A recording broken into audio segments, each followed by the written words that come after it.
परमेश्वर के नाम की इस अनुग्रहित सुबह में महिमा होने पाए। रोमियो की पत्री 12वां अध्याय उसका 14वां वचन। जो तुम्हें सताते हैं उन्हें आशीर्वाद दो, उन्हें शाप मत दो, आशीर्वाद दो। इस अनुग्रहित वचन को आधार मानते हुए आशीर्वाद दें। यह विषय मनन करने के लिए हम परमेश्वर पर आश्रित हों। परमेश्वर के भक्त अपने काम से और शब्दों से दूसरों को अनुग्रहित करते हैं, इसमें कोई शंका नहीं है। परंतु जब अचानक सताव आ पड़े तो हम क्या वाकई में आशीर्वाद देते हैं? यह है आज का प्रश्न। जब हम सत्य और न्याय के लिए खड़े होते हैं तो सताव निश्चित ही आएगा।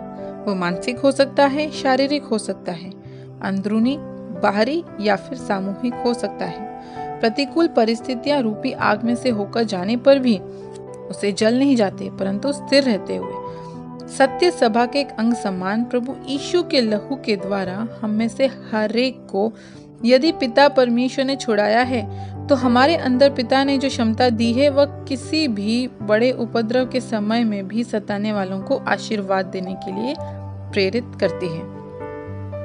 बड़े लोगों का दीन लोगों को आशीर्वाद देने का पद प्रभु के वचन में था। महान परमेश्वर के याजक मिल्कीसेदेक अब्राहम को अनुग्रहित करता है। ऐसा वचन भी पवित्र शास्त्र में है कि पिता लोग अपने पीढ़ी को अनुग्रहित करते हैं। नूह ने राफेत और शेम को, इसहाक ने याकूब और एसाव को, याकूब ने इस्राएली बच्चों को। अपने वार्धक्य समय में मूसा इस्राएली बच्चों को अनुग्रहित करता है। यह चरित्र प्रभु का वचन हमें सिखाता है। मेरे प्रियो, हमें क्यों आशीर्वाद देना है, इस विषय में प्रभु का वचन हमें व्यक्त रूप से प्रकट कर रहा है। पहला पत्रस अध्याय 3 9वां वचन। एक बुराई के बदले दूसरी बुराई से मत दो, अथवा अपमान के बदले अपमान मत करो, बल्कि बदले में आशीर्वाद दो, क्योंकि परमेश्वर ने तुम्हें ऐसा ही करने को बुलाया है। मेरे प्रियो, उपद्रव, बुराई, अपमान बिना किसी सोच विचार के हमारे प्रति व्यवहार करने वाले समाज में जब हम जीते हैं तो हमें अनुग्रहित करने योग्य और विश्वास योग्य परमेश्वर ही हमसे यह आह्वान करते हैं कि परमेश्वर का अनुग्रह हम पर यदि होना है तो हम पर उपद्रव और बुराई करने वाले को हमें आशीर्वाद देना होगा। अर्थात अनुग्रह के बदले अनुग्रह नहीं करना, बल्कि परमेश्वर के साथ जो रिश्ता है उसके आधार पर जीवन में हमें अनुग्रह देने का एक स्वभाव ही होना चाहिए। हम सब लोग अनुग्रहित होना चाहते हैं। परमेश्वर ने अब्राहम से जो वाचा बांधी उसका केंद्र बिंदु भी अनुग्रह ही था।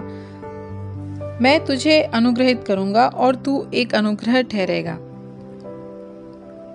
तुझे अनुग्रह देने वाले को मैं भी अनुग्रह दूंगा।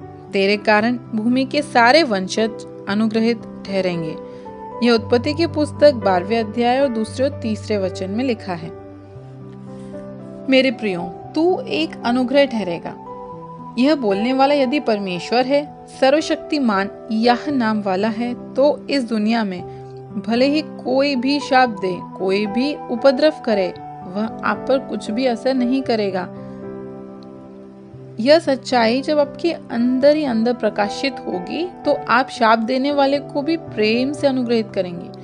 उसकी वजह है कि अनुग्रह का दाता या स्रोत परमेश्वर ही है। आंखों को बंद करें, प्रार्थना करें। पवित्र परमेश्वर, स्वर्गीय पिता, सत्य और नीति के लिए जब खड़े होते हैं तो समूह में से, परिवार में से, अनेक परिस्थितियों से यदि उपद्रव का अनुभव करते हैं, शाप और निंदा का अनुभव करते हैं, तो उसके बीच में भी भरे मन से अनुग्रह के स्रोत और उपनदी परमेश्वर के मुख की खोज करते हुए अनुग्रह देने वाले बने और अनुग्रहित लोग बने। इसमें परमेश्वर हमारी सहायता करें। प्रभु यीशु के नाम में आमीन।